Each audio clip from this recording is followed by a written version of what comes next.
नमस्कार शेतकरी मित्रांनो, आज तुम्हाला मी एक नवीन विषयावर माहिती देणार आहे.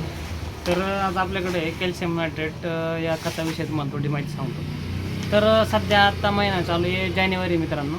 तर मी एक महिन्याचं स्वरूप कशामुळे सांगितलं, तर आपल्याला या कॅल्शियम नायट्रेटचा कधी जास्त उपयोग होतो याचं तुम्हाला एक उदाहरण देण्यासाठी मी तुम्हाला आज एक महिना सांगितलं.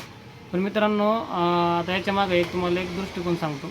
कॅल्शियम नायट्रेटचा उपयोग आपण कधी करावा व कशासाठी करावं, याचं केल्याने आपल्याला काय फायदा होईल.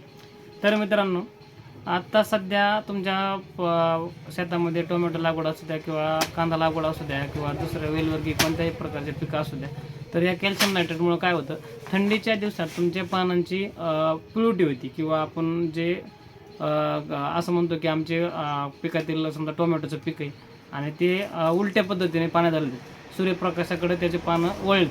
तर यामुळे एक तुम्हाला सांगतो, थंडीचं एकदम थंड वातावरण असतं.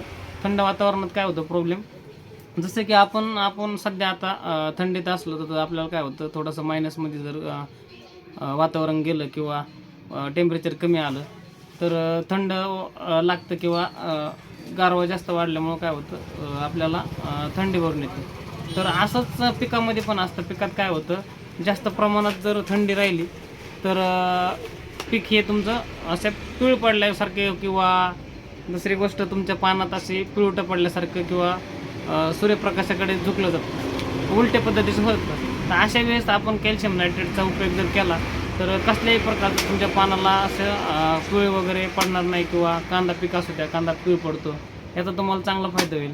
आणि दुसरी गोष्ट, थंडीच्या दिवसात कॅल्शियम नायट्रेटचा उपयोग केल्यामुळं तुमचे जे टोमॅटो पीक असेल असं क्रॅकिंग वगैरे होतं किंवा उन्हाळ्यात जरी तुम्ही कॅल्शियम नायट्रेटचा उपयोग केला आणि त्यासोबत जर बोरान घेतलं तर क्रॅकिंग वगैरे म्हणजे तुमचं फळ फुटणे, तडा जाणे अशा पद्धतीचं होत नाही. किंवा आता सध्या तुमचा कांदा आहे, कांदा लागवड केलेला असेल, लाल नाशिक कांदा तुमचा आता जानेवारी आणि डिसेंबर महिन्यात काढणीचाच काळ चालू असतो.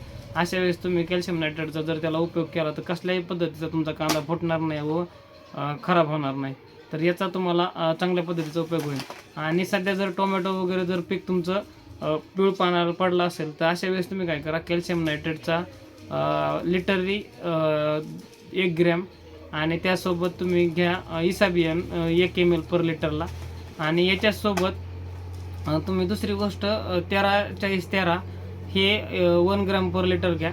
तुमच्या कसल्याही प्रकारचं तुमच्या टोमॅटोमध्ये पिकामध्ये जर असा पिळ वगैरे पडलेला किंवा पान झुकलेले असले तर 100% तुमचा ते व्हायरस नसून यांनी क्लिअर होतील.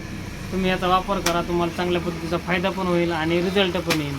आणि कॅल्शियम नायट्रेटचा उपयोग करत असताना तुम्ही जर वॉटर सोल्युबल म्हणून खालून सोडत असाल जमिनीतून किंवा ड्रीपमधून, तर याच्यासोबत कुठल्याही प्रकारचं खत घ्यायचं नाही, स्पेशल तुम्ही कॅल्शियम नायट्रेट सोडायचं. आता जर तुम्हाला याचं कशामुळे म्हटलं असेल तर तुम्ही कॅल्शियम नायट्रेटसोबत जर दुसरं कोणतं खत घेतलं, 13-40-13 घेतलं किंवा वॉटर सोल्युबल दुसऱ्या पद्धतीने खत घेतले तर त्याच्यावरून तुम्हाला खराबी होऊ शकते. धन्यवाद मित्रांनो.